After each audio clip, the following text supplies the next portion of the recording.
Tu es une charge que nous ne pouvons plus nous offrir. C'est comme ça que commence la folle histoire de Oluwa. Gardez en tête tout au long de cette histoire qu'il s'agit d'une histoire inspirée d'une histoire vraie. Salutations voyageurs, salutations voyageuses, et bienvenue sur le voyage Conté.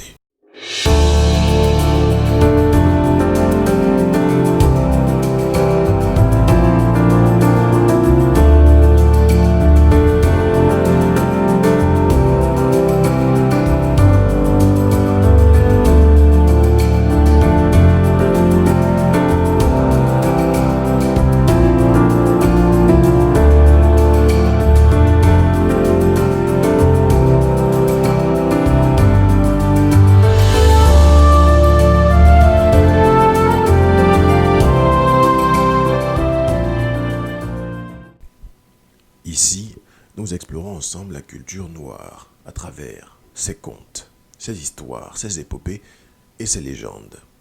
Aujourd'hui, nous allons vers une histoire, tirée d'une histoire réelle, tirée d'un fait réel, pour aborder le sujet qui va être discuté juste après ce conte. Je sais, format spécial, habituellement, vous avez le conte à midi pour qu'il puisse être discuté juste après à 20h30, mais aujourd'hui j'avais envie de faire les choses différemment. Voyageurs, voyageuses, bienvenue dans l'histoire de Oluwa. Oluwa est un jeune garçon, 8 ans, qui habite avec ses parents. Mais, petit twist que vous n'auriez pas imaginé, Oluwa est l'aîné d'une fratrie de 10 enfants. Oluwa, après la naissance de son 10e petit frère, voit ses parents un peu embourbés dans le pétrin. Oluwa vit de plus en plus durement. Son père, sa mère, n'arrivent plus à tous bien les nourrir. Du coup, il faut faire des coupes. Jusqu'au jour où, lassé de faire ses coupes, le père d'Oluwa lui adresse, en compagnie de sa mère, les mots suivants. « Fils, tu es une charge que nous ne pouvons plus nous permettre d'avoir. » Oluwa, traumatisé par ces paroles, se demande ce qui va advenir de lui. Est-ce que ses parents vont juste le chasser? Est-ce qu'ils vont le mettre à la rue? Est-ce qu'ils... Je ne sais pas. Est-ce qu'ils vont l'envoyer vers des horizons lointains? À 8 ans, Oluwa est dans l'incertitude quant à sa vie d'enfant, quant à sa vie de famille. Le père continue alors en disant « J'ai décidé que dès la semaine prochaine, je t'enverrai en ville pour travailler. » Oluwa, il n'a pas le choix. Mais il a une conscience, la conscience de l'aide, la conscience d'aider ses parents à nourrir ses petits frères. Du coup, content de savoir qu'il va pouvoir apporter une certaine aide à ses parents, Oluwa part la semaine suivante, lundi suivant, en ville. Oluwa est envoyé chez un monsieur qui le réceptionne à la gare de la ville et qui l'emmène vers son nouveau lieu de villégiature. Vu les vêtements du monsieur, Oluwa s'attend à tout sauf à ce qui va lui arriver. Quelques minutes après leur départ de la gare, alors que ce monsieur, dans son 4x4 rutilant, se gare devant une maison énorme, Oluwa sent que son quotidien est en passe de changer. Il entre avec le monsieur dans la maison et il va saluer toutes les personnes dans la maison.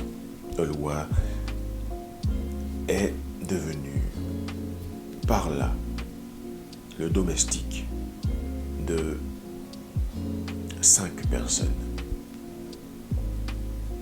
Oloua, alors qu'il côtoie des enfants de son âge et un aîné qui a 2 ans de plus que lui, va, au long des 3 années qui vont suivre son arrivée dans cette famille, continuellement assister la mère de famille et la domestique quand la mère décide qu'elle n'est pas disponible aux tâches de la maison. Alors que les enfants autour de lui vont à l'école, ne font rien d'autre que vivre leur vie d'enfant et au final le font se considérer comme inférieurs à eux. Parce que oui, au cours des années, au cours des 3 années, le grand frère de la fratrie dans laquelle Oloua est actuellement intimera fortement à Oloua qu'il ne fait pas partie de la famille, qu'il n'est qu'un domestique et qu'il ne peut pas prétendre à regarder la télé avec ses maîtres.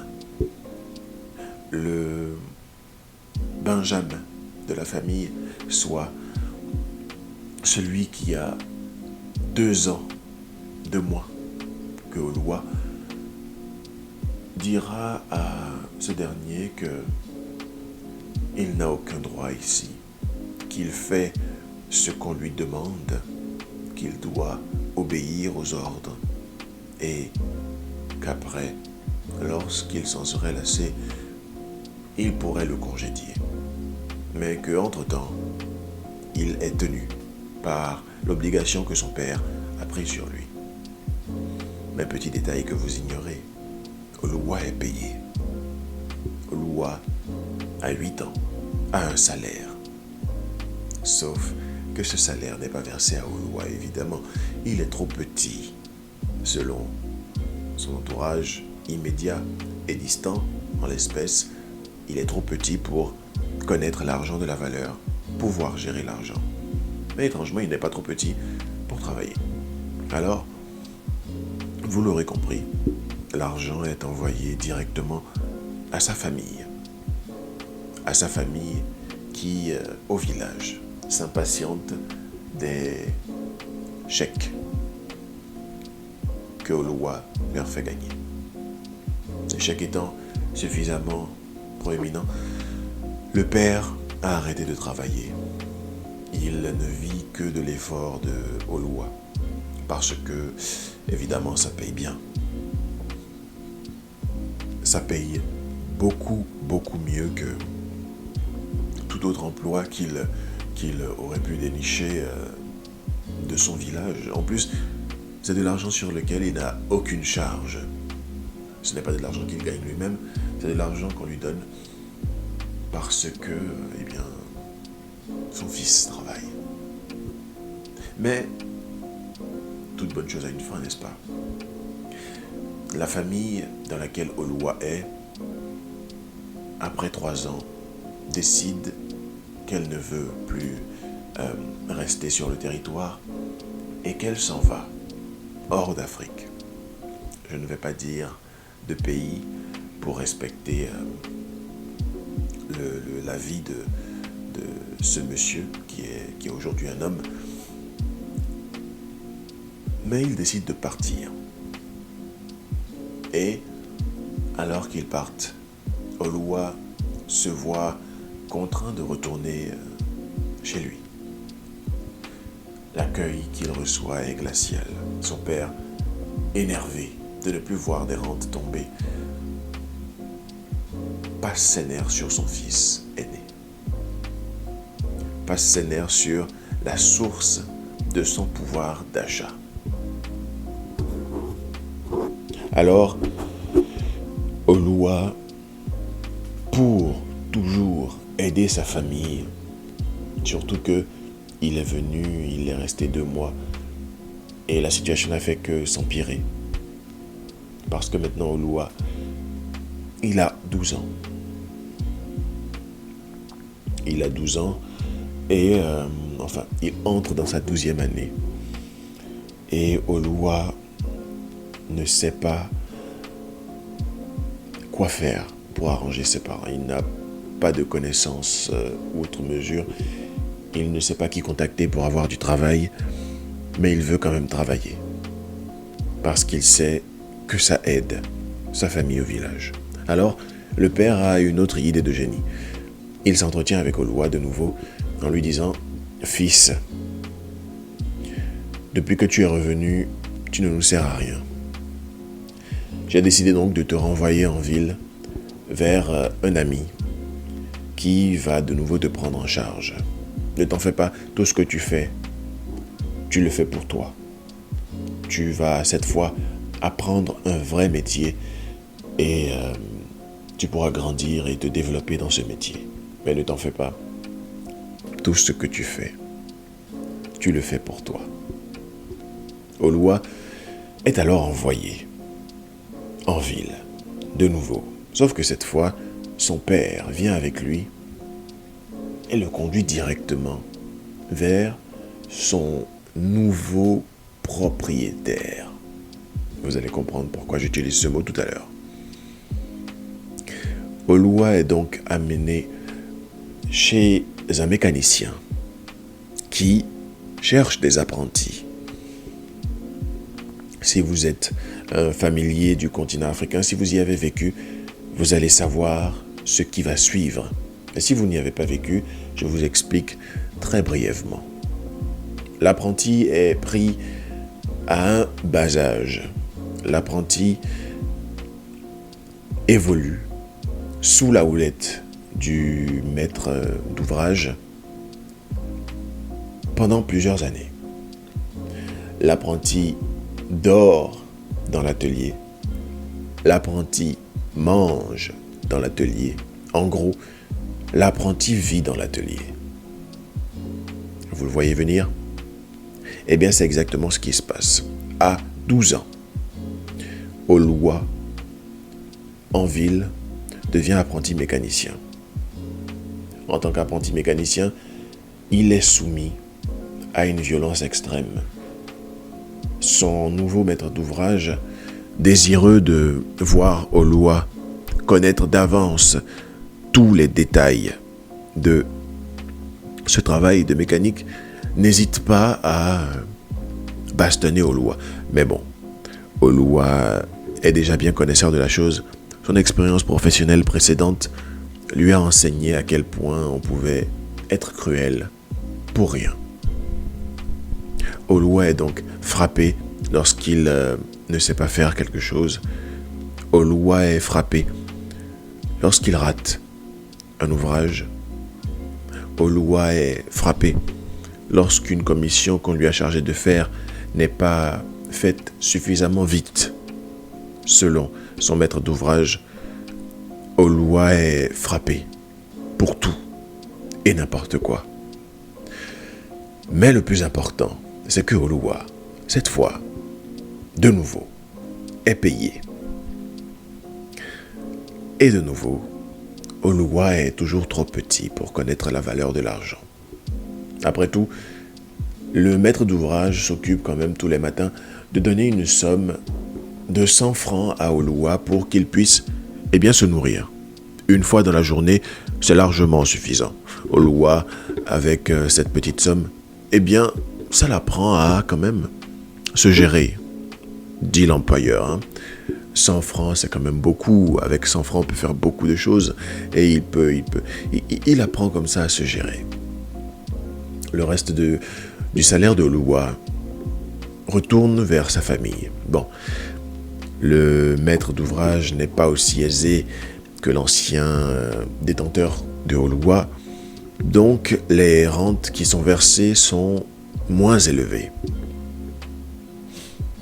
Le père, un peu contrarié par cet état de choses, se voit contraint de trouver de nouveau un travail.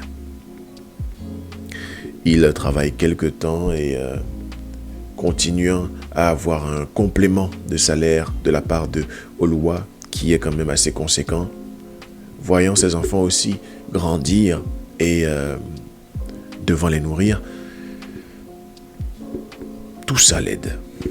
Tout ça l'aide jusqu'à ce que son fils suivant soit en âge de faire la même chose que l'aîné.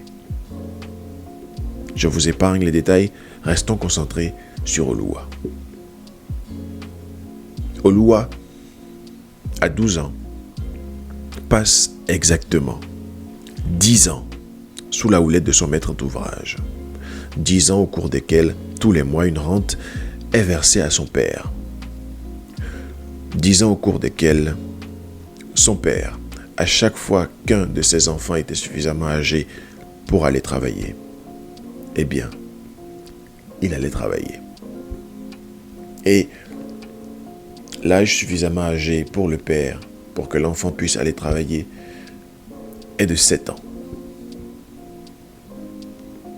Alors, après 10 ans, sous la houlette de son maître d'ouvrage, tous les enfants du père de Oluwa travaillent. Et tous les enfants du père de Oluwa qui sont âgés de moins de 18 ans voient leur rente versée au père de Oluwa tous les mois. Oluwa a 22 ans. Il a des envies d'émancipation. Après tout, après 10 ans d'apprentissage, il connaît les ficelles du métier. Il veut se mettre à son compte et s'installer quelque part dans un quartier voisin pour ne pas faire concurrence à son maître d'ouvrage. Et là, l'étau se resserre. Le maître d'ouvrage dit à Oluwa: écoute, fiston, ça fait 10 ans que tu es ici et que je t'entretiens. Ça fait 10 ans que tu es ici gratuitement. Si tu veux partir, il va falloir que tu t'acquittes de la somme de 200 000 francs CFA. Somme équivalent à la valeur de l'apprentissage que je t'ai porté au cours de ces 10 dernières années. Oluwa n'a pas cette somme. Oluwa n'était aucunement prévenu de la teneur du contrat qui le liait à son maître d'ouvrage. Oluwa était venu pour apprendre un métier et pour se développer dans ce métier. Et aujourd'hui, Oluwa est piégé. Je vais m'arrêter là. Et je vais vous demander, vous, voyageurs et voyageuses, de cette histoire vraie, qu'avez-vous à dire? Qu'en pensez-vous? Et si c'était vous? On se retrouve tout de suite dans le live pour en discuter. Et jusque-là, voyageurs, voyageuses, au revoir.